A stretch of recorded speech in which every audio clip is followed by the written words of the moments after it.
너 같은 년은 우리 집안에서 나가. 레즈비언 따위가 어떻게 가족이야. 아버지의 고함이 집안을 울렸다. 혜수는 문 밖으로 밀려나가며 차가운 눈송이가 얼굴에 스쳤다. 서울의 겨울밤, 폭설이 쏟아지는 거리에서 그녀는 맨발로 서 있었다. 코트도 없이, 가방 하나 없이 혜수의 눈물이 눈과 섞여 얼어붙었다. 아빠, 제발. 혜원이는 제 인생이에요. 하지만 문은 이미 닫혔고 가족의 차가운 시선이 창문 너머로 느껴졌다. 혜수는 25살, 서울의 한 대기업에서 마케팅팀에서 일하는 평범한 여성이었다. 그녀의 삶은 늘 완벽해 보였다. 명문대 졸업, 안정된 직장, 그리고 사랑하는 가족. 하지만 그 모든 것이 무너진 건 혜원 때문이었다. 혜원은 혜수의 대학 동기이자 지금은 같은 회사에서 일하는 디자이너였다. 두 사람은 대학 시절부터 서로를 알았지만 진짜 사랑은 졸업 후에 피어났다. 혜원은 밝고 창의적인 성격으로 혜수의 마음을 사로잡았고 혜수는 혜원의 따뜻함에 위안을 얻었다. 그날 밤 혜수의 가족은 우연히 그녀의 휴대폰을 보았다. 혜원과의 메시지, 사진, 그리고 그들의 키스 장면. 어머니는 울음을 터뜨렸고 아버지는 분노했다. 이게 무슨 짓이야? 내가 미쳤어? 한국에서 이런 게 용납될 줄 알아. 형제자매들도 혜수를 비난했다. 사회의 시선, 가족의 명예, 모든 것이 그들의 사랑을 짓밟았다.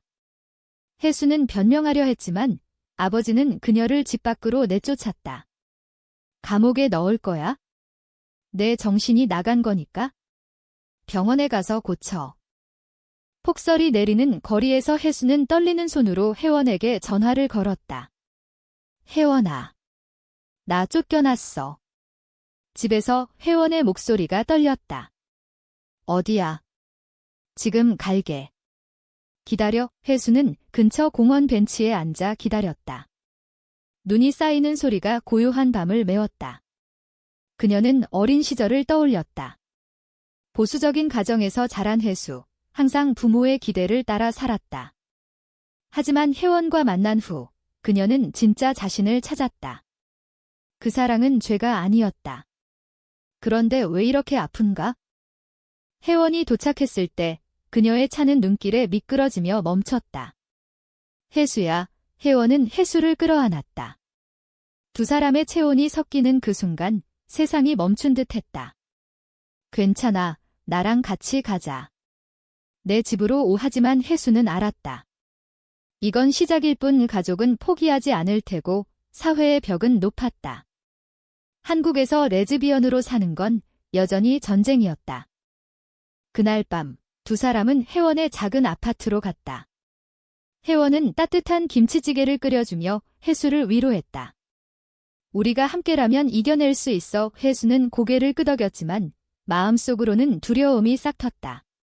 다음 날 아버지의 전화가 왔다. 집으로 돌아오지 않으면 경찰에 신고할 거야. 내가 미쳤다고. 혜수는 충격받았다. 가족이 그녀를 정신병원에 강제 입원시키려 한다는 소문이 돌았다. 한국 사회에서 동성애는 여전히 질병으로 보는 시선이 많았다. 혜원은 혜수를 보호하려 애썼다. 그녀는 자신의 가족에게도 숨겨온 비밀을 털어놓기로 결심했다. 혜원의 어머니는 진보적인 편이었지만 그래도 사회가 드라고 말끝을 흐렸다. 두 사람은 서울의 카페에서 만나 대화를 나눴다. 혜수야, 우리가 왜 숨겨야 해? 사랑인데. 하지만 현실은 냉혹했다. 회사에서 소문이 돌기 시작했다. 동료들의 수군거림, 상사의 차가운 시선. 혜수는 스트레스로 잠을 이루지 못했다.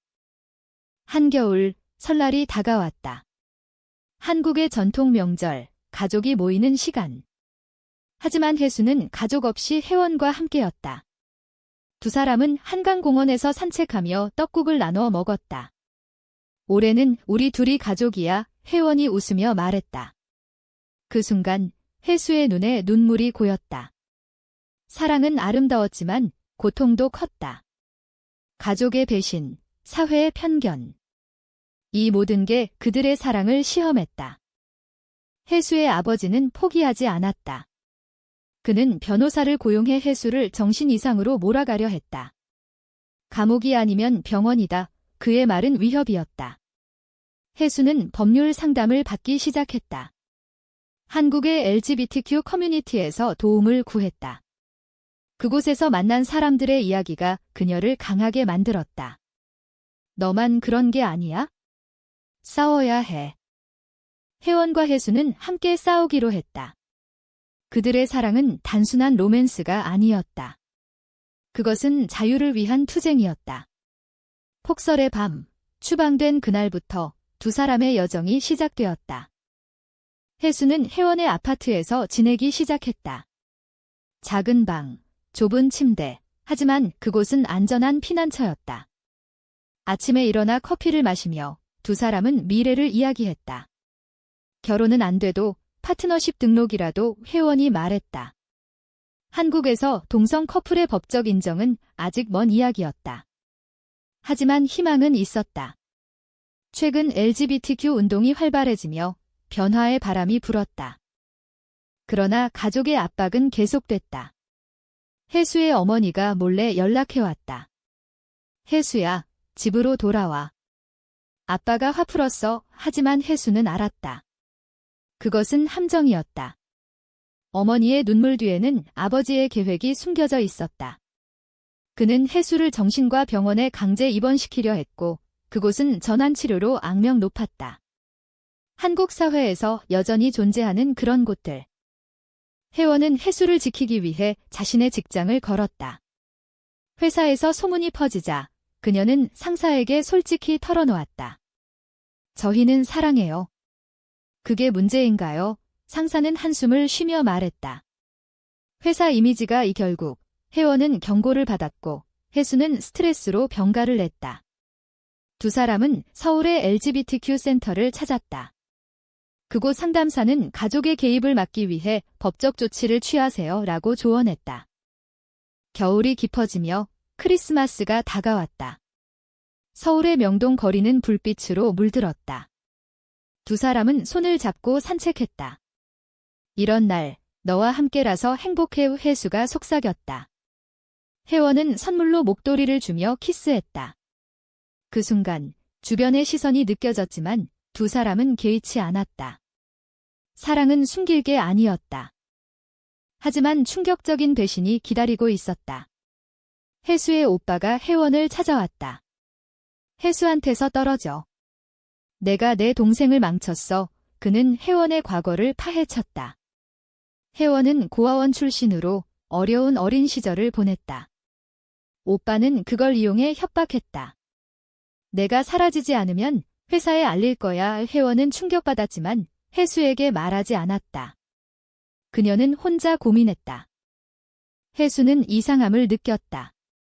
혜원이 점점 피곤해 보였고 밤에 울었다. 무슨 일 있어? 물었지만 혜원은 아무것도 아니야 라고 대답했다. 사실 혜원은 오빠의 압박에 굴복할까 고민했다.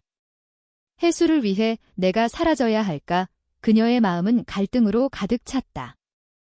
새해가 밝았다. 두 사람은 제주도로 여행을 갔다. 한국의 아름다운 섬, 겨울바다가 그들을 맞이했다. 해변에서 산책하며 혜원은 털어놓았다. 내 오빠가 혜수는 분노했다. 어떻게 가족이? 그녀는 오빠에게 전화해 대적했다. 내 사랑을 건드리지 마. 오빠는 내가 미쳤어. 병원 가라고 소리쳤다. 여행 중 두 사람은 깊은 대화를 나눴다. 혜원은 자신의 과거를 이야기했다. 고아원에서 자랐어. 사랑받는 법을 몰랐어. 너를 만나서야 알았지. 혜수는 혜원을 안으며 너는 내 가족이야 라고 말했다. 그 밤 호텔에서 두 사람은 서로의 상처를 치유했다. 로맨스는 깊어졌고 감정은 폭발했다. 서울로 돌아온 후 상황은 악화됐다. 아버지가 경찰에 신고했다. 내 딸이 납치됐다. 혜수는 소환됐다. 경찰서에서 그녀는 저는 자유롭게 선택한 거예요 라고 말했다. 하지만 아버지는 정신이 이상해 라고 주장했다. 혜원은 변호사를 구해 도왔다.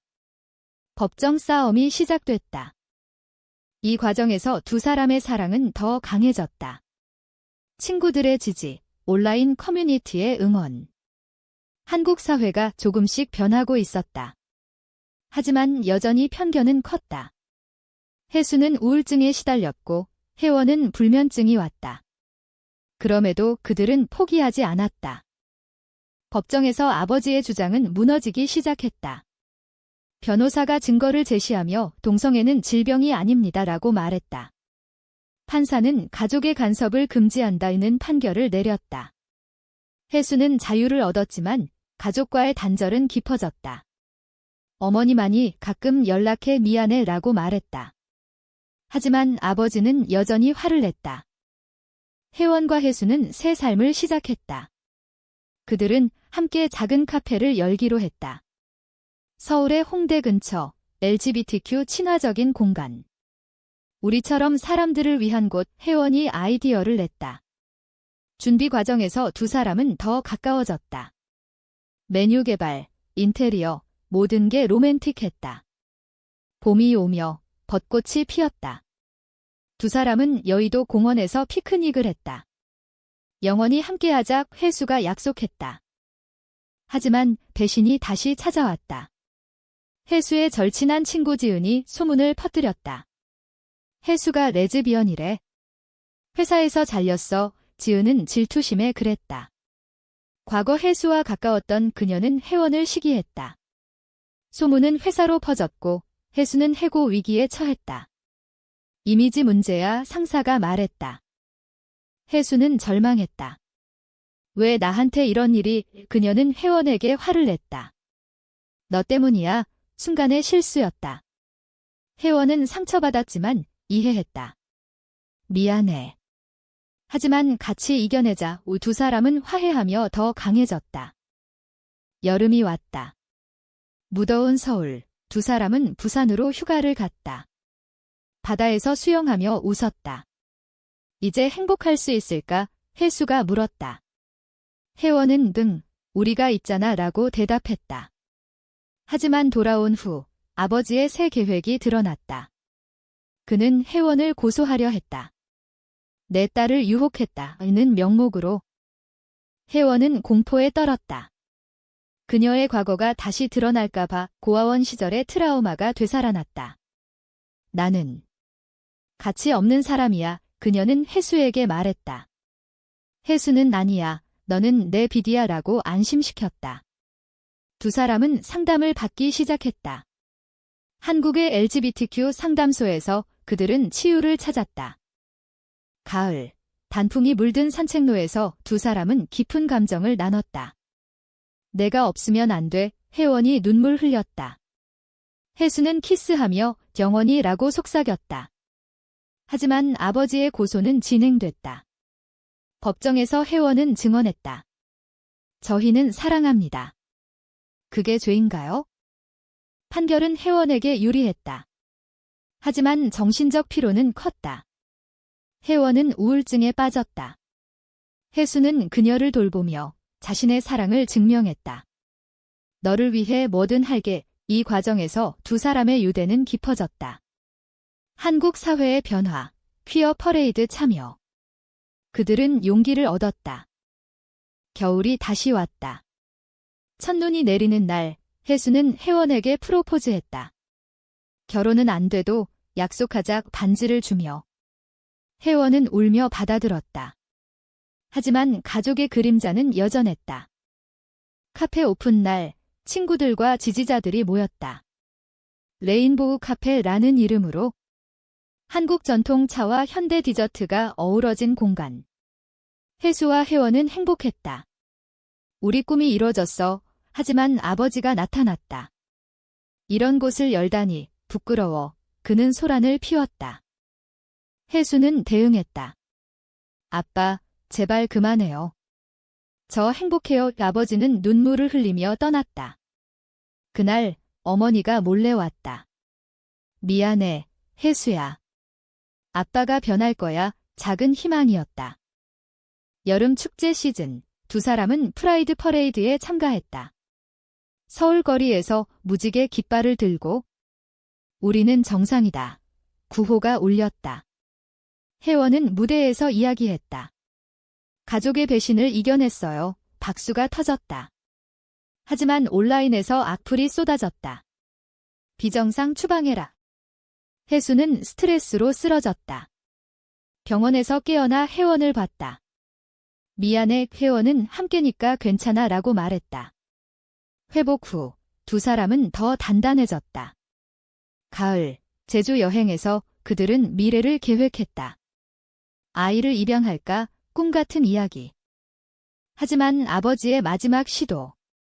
그는 미디어의 이야기를 팔았다. 내 딸이 레즈비언이 됐다 기사가 나왔다. 혜수와 혜원은 충격받았다. 카페에 항의가 몰렸다. 폐쇄하라. 하지만 지지자들도 늘었다. 소셜미디어에서 서포트 하이소 캠페인이 시작됐다. 혜원은 혜수를 안으며 기견해에게라고 말했다. 두 사람의 사랑은 사회를 변화시키는 힘이 됐다. 겨울, 크리스마스에 아버지가 카페를 찾았다. 대화하자 그는 말했다. 아버지와의 대화는 길었다. 왜 그랬어요? 혜수가 물었다. 아버지는 사회가 명예가 그라고 변명했다. 하지만 눈물 흘리며 미안하다라고 말했다. 혜원은 저희를 받아주세요 라고 부탁했다. 아버지는 고개를 끄덕였다. 시간이 필요해. 가족 화해의 시작이었다. 어머니가 자주 방문했고 오빠도 사과했다. 내가 잘못했어. 혜수는 용서했다. 가족이니까. 봄, 벚꽃 아래에서 두 사람은 서약식을 했다. 친구들 앞에서. 영원히 사랑할게 로맨틱한 순간이었다. 카페는 성공적이었고 LGBTQ 커뮤니티의 상징이 됐다. 여름, 해외여행. 일본에서 자유를 느꼈다. 한국도 변할 거야 의 혜원이 말했다. 돌아온 후 그들은 사회활동을 늘렸다. 세미나, 강연. 그들의 이야기가 사람들을 감동시켰다. 가을, 단풍 산책 중 혜원은 임신 소식을 전했다. 입양 아니야. 대리모로 혜수는 기뻐했다. 가족도 축하했다. 아버지가 할아버지가 될게라고 말했다. 겨울, 아이가 태어났다. 작은 가족의 탄생. 아이의 울음소리가 아파트를 채웠다. 우리 딸, 혜린이 혜수와 혜원은 행복했다. 가족이 방문해 축하했다. 아버지는 내가 잘못했어. 이제 행복해라 라고 말했다. 화해는 완성됐다. 카페는 번창했다. 한국 사회에서 LGBTQ 가족의 모델이 됐다. 두 사람은 책을 썼다. 폭설 속 사랑 제목으로 베스트셀러가 됐다. 여름, 해변에서 가족 사진. 이게 진짜 행복이야, 혜원이 말했다. 혜수는 너 덕분이야 라고 키스했다. 가을, 학교 행사, 아이가 전마둘리라고 자랑했다. 사회가 변했다. 겨울, 첫눈에 두 사람은 한강 다리에서 손을 잡았다. 영원히 그들의 사랑은 인생의 빛이었다. 한국에서 레즈비언으로 사는 건 여전히 도전이지만 사랑이 이겼다. 인문적인 결말, 희망으로 마무리.